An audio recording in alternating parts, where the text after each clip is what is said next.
I'm sure you're reading the title of this video and probably thinking, what? I guess I can start with saying why I'm making this video. I just had the most amazing and life-changing weekend of my life, and I'll vlog about it another time, but I'm in Miami and I just attended the Oprah's Life You Want tour. I'm not gonna sit here and try to explain how amazing it was because I don't even think I could if I tried. Something that this tour opened my eyes to was honoring my purpose. I didn't know exactly how I was going to do that, but I woke up with this idea of this video burning in my head, and I knew I had to do it. On August 31st of 2013, I was sexually assaulted. It was by my ex-boyfriend at the time, and he will not be named in this video. So a lot has happened since then. After the Sam Pepper thing, I feel like the internet has a lot of pointing them out for what they did wrong, and not enough of telling the people that this happened to how they're gonna be okay. Today has made me realize that I am almost, and it counteracts everything in your brain that you think about, but I am almost grateful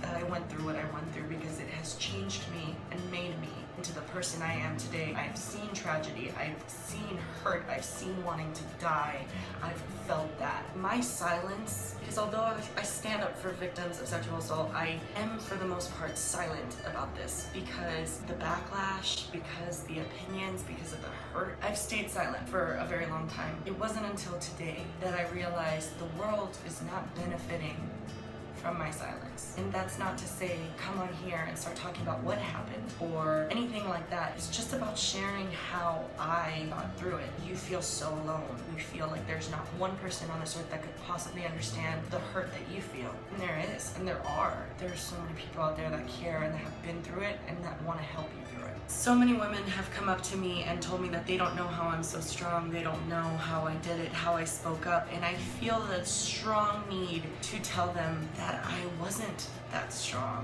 that I hurt a lot. Without touching on anything that happened, I can just remember the first initial reaction to it was attempting to push it down, to not agree with the fact that that had happened, because that seemed like the easiest thing to do, and it seemed like that was gonna be my only choice. Luckily, I had a very good friend in LA that did support me and help me speak up about it that night. Had I not had her, I would not have gone to the hospital. I would not have spoken up because I had convinced myself that what had just happened did not happen, that it was a figment of my imagination. I must have just misconstrued what he meant. The thoughts are endless. If I had not had that friend, I don't know where I'd be. I honestly don't. I guess you just thank life for doing that and putting someone like her in my path. We don't speak much anymore, and not because of anything, just our lives have drifted to different places, but she knows how grateful I am because I didn't have to carry the burden of what if I hadn't gone.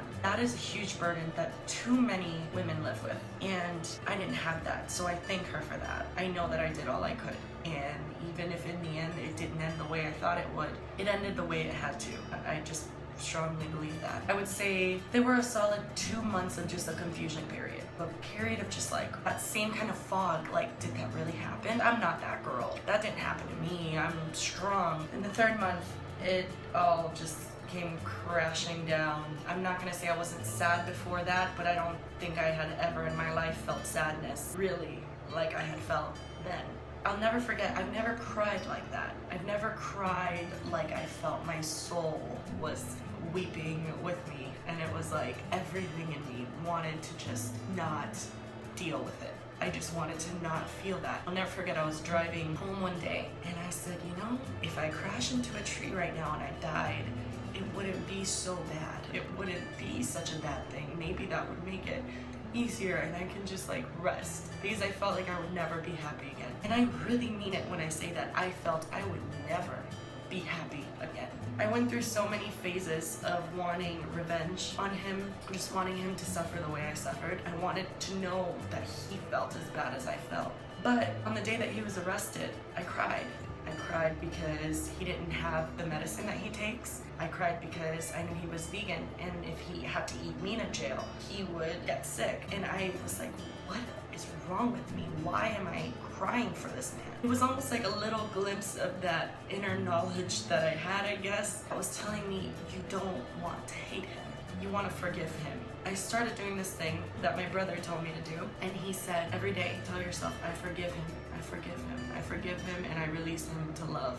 And that still brings me to tears, because how do you forgive someone who did that to you? I felt so angry. I was like, that's never gonna feel genuine. I'm always gonna say that, and it's never gonna feel genuine. Feeling so much at once. I had to feel that all the time, because my story was not public at this time. All the time having to keep a smile, and people telling me, why aren't you funny anymore? Why aren't you smiling like you used to? And nobody could understand it, and I couldn't tell them, because believe me, I wanted to. Believe me, I had thoughts of, God, I want to go to the news. God, I want to tell everyone what he did. And luckily I have the most amazing people in my life that helped guide me in another direction. They just gave me so much love. And I'm so fortunate for that, because yes, when my story became public, it was backlash that I couldn't have even imagined.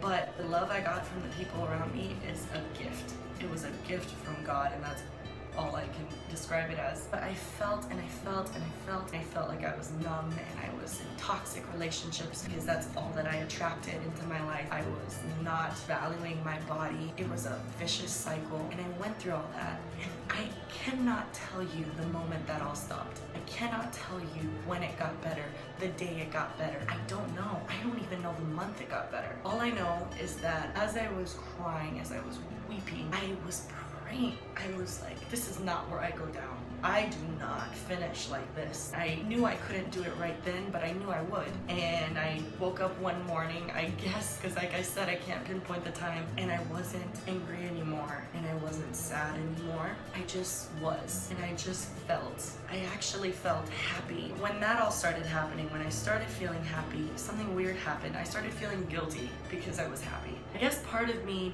didn't feel like I was worthy of that happiness. Today taught me that that is the exact opposite. That I am worthy of happiness just as much as every single person on this earth, including him. I do not wish him bad. I do not think he is a horrible person. I chose to grab the gift that was hidden in that horrible time of my life, and I chose to run with it. I understand the hurt, and you can see me crying. Obviously I still hurt, but the biggest blessing is to forgive that person. I cannot sit around and wait for him to fail, although that is my biggest challenge in life. Trust me, I want to be front row seat when the people that did shit to me fail. I want to be there. I want to see it, but I can't anymore. And I decided that a few months back. And I'll never forget, on the 1-year anniversary, this August 31st, I was on a cruise for my birthday. I knew beforehand, I was like, the date's coming up. The date's coming up. I'm gonna be so sad on that day. I'm gonna be so sad on that day. But at the same time in my life, I wanted happiness. I wanted love. And I was attracting those things into my life. And before I knew it, I was on a cruise that I wasn't even checking the date on. So when the date did come, it just passed. And it was just a date.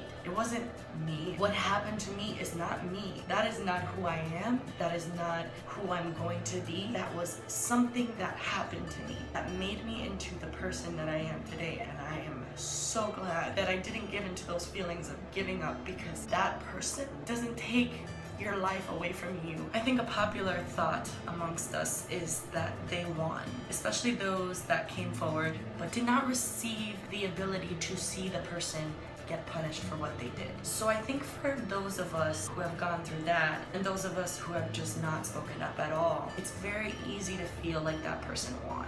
Like that person got so much and got to take away so much from you as well. But that's not it at all. You have to believe that life takes care of you, that life is on your side, that you were given a blessing, you were given a second chance. Do you know how many women go through this and do not make it out alive? How many of us were let go? You were given a second chance to fucking live, and that is beautiful. They could have killed you, but that didn't happen to us. And that is something alone to thank God for, that we are alive, that we were given a chance to live again on this earth, that we had a chance to rewrite everything that happened in our life, the chance to take this and run with it. I have no interest in looking back anymore. I have no interest in speaking his name or wishing him bad or obsessing, because I did obsess for a very long time over what he was doing. What jobs was he given? Is he doing well? Why is he doing well? I obsessed for so long on the things he would say, on the things he would do, on the failures, the successes that he received. I was obsessed with it,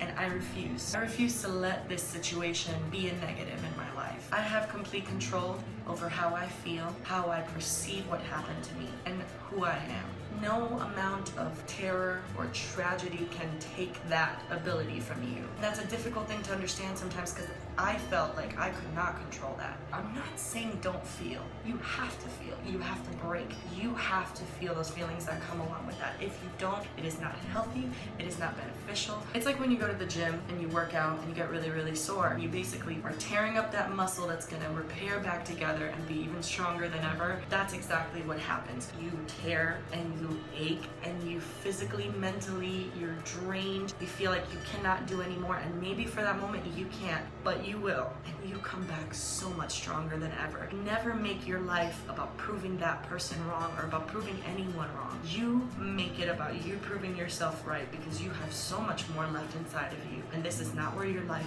ends. I was in the courtroom on April 24th of this year, and I read a statement to this man who had his back turned to me the whole time. He later on went to say in an interview that he was laughing at me because he did nothing to me and he couldn't believe that I had shown up and read a statement. He could very well be seeing this and be thinking the same thing, but I've come to the conclusion that what he thinks, what he feels, is none of my business. And I refuse to make it my business because that is a whole world of hurt and disappointment that I don't need anymore. So anyway, that's pretty much all I have to say about the matter. Please feel free to reach out to me via email. I'll put my email down below. I know sometimes you just have to feel like someone's there. If you need that, it would be an honor to be that person for you.